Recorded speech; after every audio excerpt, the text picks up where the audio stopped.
Hello， 大家好，我係大男孩，今日同大家玩開箱，開嘅咧就係呢隻全新嘅 iPhone MagSafe 無線充電器。如果大家有睇蘋果嘅發佈會嘅話咧，都知道呢一隻 MagSafe 充電器咧係連住部 iPhone 12推出嘅。咁但係大男孩咧其實係未有 iPhone 12嘅喎，只不過係貪得意買佢翻嚟，睇下可唔可以叉到我部 iPhone 11嘅啫。今日係唔會有充電測試嘅，淨係開箱俾大家睇下，睇下佢個包裝有幾靚啊！另外，如果你係第一次睇我啲片嘅話咧，大男孩呢個 channel 主要係分享一啲大唔透男仔玩嘅玩具，同埋我一啲去旅行拍片影相嘅分享嘅。有興趣嘅話咧，考慮就 subscribe 我個 channel 啊！事不宜遲，我哋正式嚟開箱。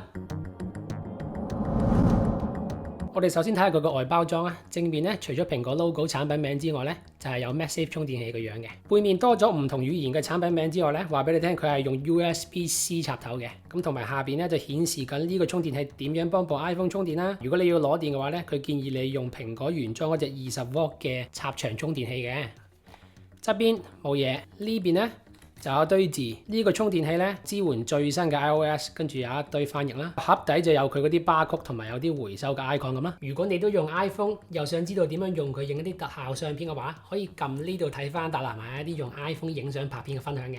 同其他蘋果嘅配件一樣咧，佢個包裝四邊係黐死晒嘅，但係佢留咗一個綠色嘅箭嘴，一條膠邊俾你拉開個包裝嘅。裏邊冇塑膠嘅喎，佢係用一張紙咧去紮住個充電器嘅。有3張蘋果嘅說明書，又要執翻，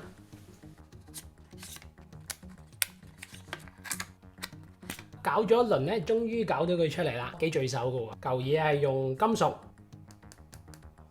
加埋少少軟膠做成嘅，條線咧唔算太長，但係一般家居用咧應該都夠嘅。呢部係我部 iPhone 11 Pro，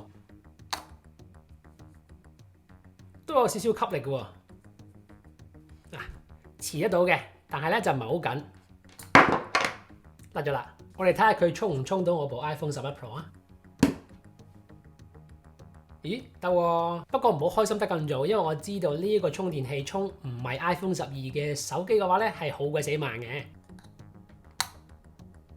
放咗 iPhone 11 Pro 後邊咧，你就見到個充電器有幾細嚿啦。將來如果蘋果唔再俾個 Lightning 插頭你咧，大家可能就要咁樣揸住部電話，黐住個 MagSafe 充電器，再插住個尿袋，一路行一路用啦。今日呢段 MagSafe 無線充電器嘅開箱片就係咁多啦。如果你覺得呢段片拍得唔錯，亦都想支持下大男孩嘅話，記得俾個 like 同埋考慮下 subscribe 我個 channel 喎。下次見啦，拜拜。